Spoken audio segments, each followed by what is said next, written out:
Good morning, brand DIYers. It is Mark here. It is Friday morning, and I have got a wonderful topic for you today that I want to talk about.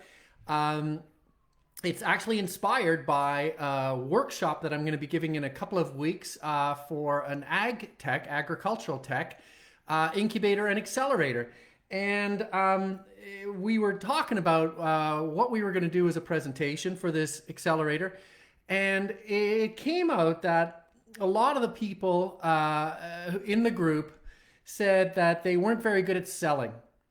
And although they want to hear from me about how to build more effective brands, they didn't really like selling. And they also had a hard time understanding the connection between the brand and the sale. And so this made me think, I believe that there is a virtuous loop between brand and sales and brand and sales. And too few people close that loop, and too few people understand how having a good selling actually improves your brand, which in turn improves your selling. A lot of us, myself included, come from a place where we're marketers, and so we don't like sales. And I'm going to go through why we don't like sales in a second, and why this is actually very old school thinking, and we could make our lives a whole lot better if we embrace a type of selling that is actually wonderful, because it makes your customer feel like you're giving them something of extreme value and makes them really, really happy, as opposed to making them feel icky. And I then want to show you how you can connect that to your brand to make your brand more powerful and richer and more complex, so that people go, this brand really gets me. So this is an encapsulation of the workshop that I'm going to be giving in a couple of weeks. If you'd like to know more about the workshop, let me know. I'll put you in touch with the person who is running the incubator accelerator, although I'm pretty sure you won't be able to get in on this workshop, but she may be planning other ones. All right, so let's start at the start. What is a brand? A brand is a very simple thing. You have 50% of the brand is what you promise to a consumer. My photocopier will do this for you. And 50% of a brand is what a consumer expects from you. I expect that your photocopier is going to solve this problem. All right, so a promise and an expectation. Now, the promise comes from you. It delves into your psychology. The reason I created this photocopier was because I saw a real need in the market, etc., etc., etc. You can go deep on that because you understand yourself and you know why you came up with that photocopier in the first place. What you don't understand is the customer. And so you have to go out and you have to talk to the customer, and you have to find out what they expect from you. And a lot of times, I would say the majority of times when I work with clients, big and small, they don't have a very good handle on the customer expectation, what the customer actually wants. They have more of a superficial understanding. Well, the customer expects a photocopier that's going to work and make copies. Duh. Every photocopier does that. What is it that they expect from your brand that they can't get from anybody else?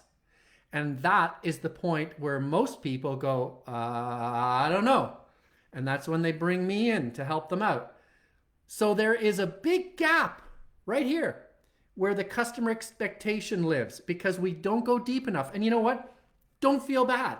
You're in very good company.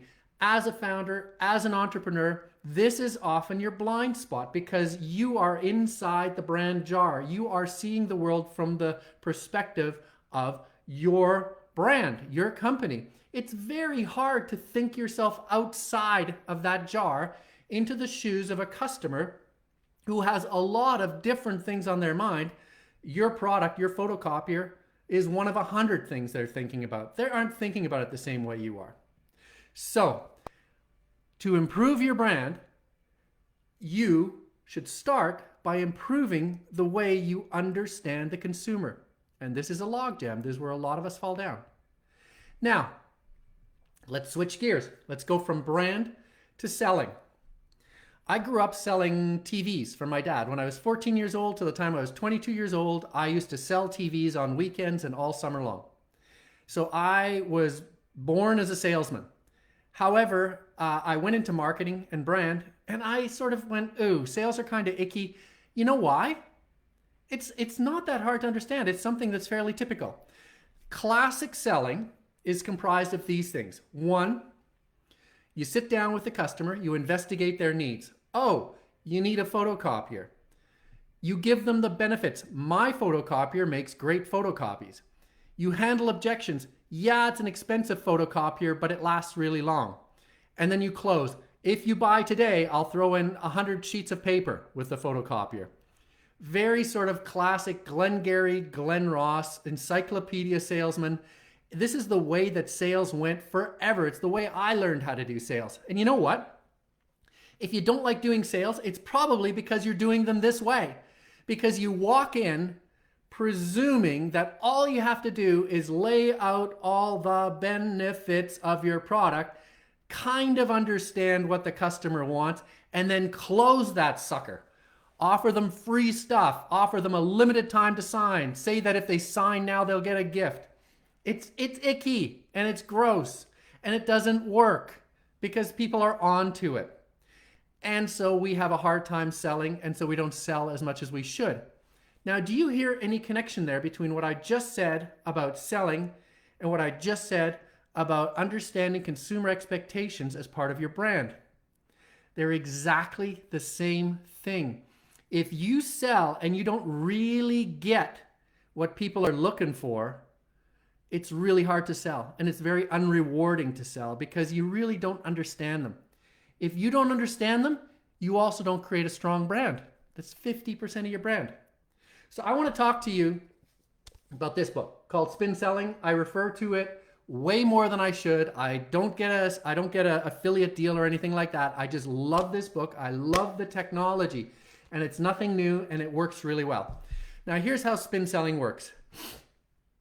You start by talking or asking questions, better questions, about the person's situation.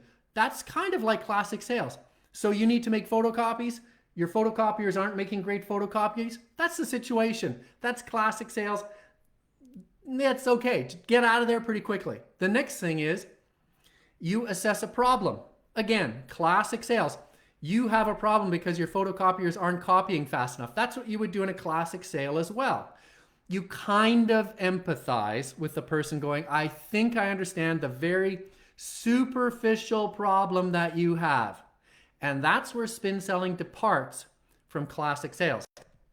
Because the next thing spin selling does is talks about the implications of the problem, which most classic sales never do. The implication means if your photocopiers aren't working and they're not going fast enough and they're breaking down, that means you're probably hemorrhaging money. And if you're hemorrhaging money, that means you probably can't pay bonuses this year.